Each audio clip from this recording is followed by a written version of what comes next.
This number 3 is uncomfortable, okay? Because sometimes you talk a little bit about feelings and emotion. Let me ask you guys, how many out of 10 decisions you make in a day, how many do you think are rational and how many do you think are emotional based decisions? 10 decisions. It could be anything from drinking water to getting the call with me. Out of 10, how many do you think are emotional versus rational? I think for me, it's more than 5 emotional.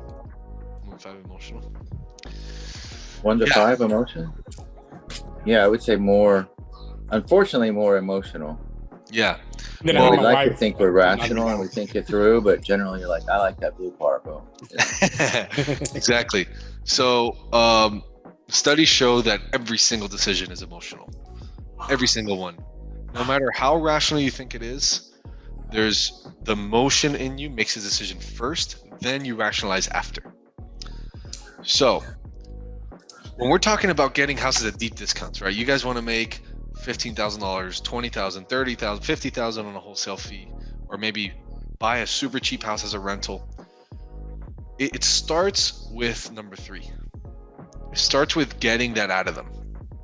And the reason it's number 3, not number 1 or number 6, is that after you get them talking about their house, it's a very easy transition to say, hey, thanks for sharing that. It seems like a great house. Why would you even consider selling this place?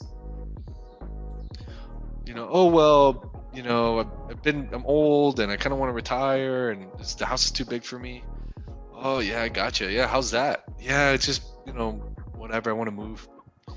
Okay. And listen, let me ask you this, because it's a good house. Have you ever thought about keeping it or like maybe renting the property? This is impact. And this is a dangerous, a lot of people will be like, bro, but you don't want them to answer that. Like, you want them to sell. No, we're not being pushy salespeople. Like, this process is not to be pushy. We're literally having a genuine conversation in a systematic order. Hey, why not keep it? Well, I don't want to keep it because I can't afford it, or because, I don't want to rent it because I don't want to be a landlord. I don't want to deal with it. Okay, got it. Yeah, being a landlord is pretty tough. I understand. Let me ask you this. If you were to get a good offer for your place today and you were to sell it, what would you do next? Like, what would be the best case scenario for you? Oh, I would move to Georgia. This, like, get them thinking now about their next step. Okay. So basically, you want to spend a good portion of your call here. At least if they're talking a lot, like, keep milking it, keep asking them questions about it, because it's important. So at minimum 3 to 5 minutes here. Okay. So you got like 30 seconds here, like maybe 2-3 minutes here, 3 minutes here. This number 4 is just a question you ask yourself. Now, a lot of times you're going to get people who are tire kickers who say, just when you ask them, okay, why are you looking to sell? Oh, I'm just looking to hear an offer. Okay. Hey man, have you thought about keeping the house? Yeah, actually I have. I just want to hear your offer. Like, if they're not giving you any motivation, then that's what number 4 is for. If you feel this motivation is like really low, like they're not giving you anything, then you can fast forward to the presentation. You don't go through any of these because you don't want to waste your time with people who don't have any motivation. So at that point, if someone's like, I just want to hear an offer, I just want to hear an offer, I just want to hear, look, hey, I completely get it. Typically for me to give the best offer, I got to go a little bit further, but it doesn't seem like you're that interested in selling. I'd probably be in the range from 100 to 180,000 to purchase your house. That's it. Just like you skip a bunch of steps. Okay. That's if there's not enough motivation. The goal there is like, you don't want any call to last longer than like 5 minutes unless there is motivation. When I say motivation, I mean, you guys know. So they want to sell because they're moving. They got divorced, inherited property. You can hear it in their voice. When somebody wants to sell it, you guys will know, right? You guys have been in the game. You guys have done sales before and stuff. You'll know when somebody really wants to sell. All right, so now let's assume there is enough motivation. The seller that wants to move to Georgia, that they're old and they can't really afford the landscaping anymore and things like this. The next step is deal killers. in essence, this is why wouldn't you do a deal with me?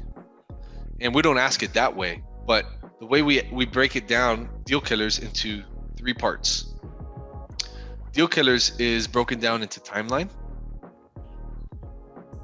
other people, and stuff in the property, like property materials, like leaving stuff behind, things like that. The other 4th one is tenants. If the house is tenanted, then you have to talk about tenants in the deal killer section. So the way this sounds like in a conversation is, let's say we're done with the motivation. Okay, tell me what it'd be like if you move, what will be your next step? Oh, I want to move to Georgia. Oh, it's beautiful. You want a small house, a big house? A big house with a yard. Oh, wow. Have you looked already? Okay, we're still motivation. Okay, awesome.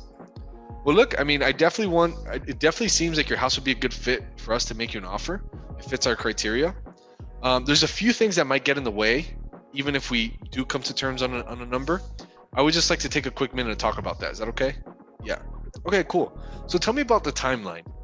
If we were to work things out, did you want to sell the house in 30 days, 60 days, 90 days? Right? We want to get to see, do they want to sell now? Do they want to sell in 10 years? Like, we want to know. And you could always ask why. Like, oh, I want to sell in 30 days. Oh, why? Oh, well, because I need the money, whatever. Then there's other people. This one is important. If you don't do this one, you're going to keep getting people that say, oh, I got to talk to my wife. Right? And that's annoying. That's me. Yeah.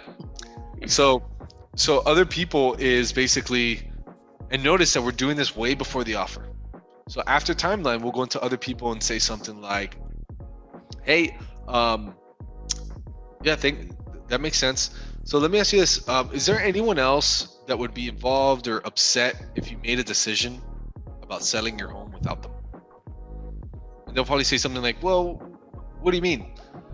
Well, what I mean is there anyone else that if you made a decision would be upset, like that you would have to consult with or something? You're trying to get to see if they need to talk to a husband or a wife now. You understand? Like, for instance, the call I just did before I got on with you guys, when I went into the deal killer section, he was like being the alpha of the call, right? Like he wanted to control everything. He wanted to he was like a driver personality. And that's fine. There's a way of dealing with these people. You make them feel important. And that's what I was doing. So, but you could use that against somebody and say, hey man, look, dude, you seem like, you seem like you got your shit together. I mean, if I were to give you an offer, would you got to talk to anybody else? Like, is your wife makes it? No, I make decision, those people like that. Okay. Yeah, man, look, the reason I ask is a lot of people tell me that, and sometimes it's different, and it doesn't matter to me. I just rather know up front to see if I can answer some questions. No, I'm the guy. I could do it. Okay, cool. So if I call you tomorrow with an offer that makes sense, you would be able to give me a yes or no. Yes. Okay, cool. And you don't say it in a mean way or anything, but like you're just really trying to get to the root. So we got timeline. How many days do they want to close? We got other people. Is there anyone else that is involved?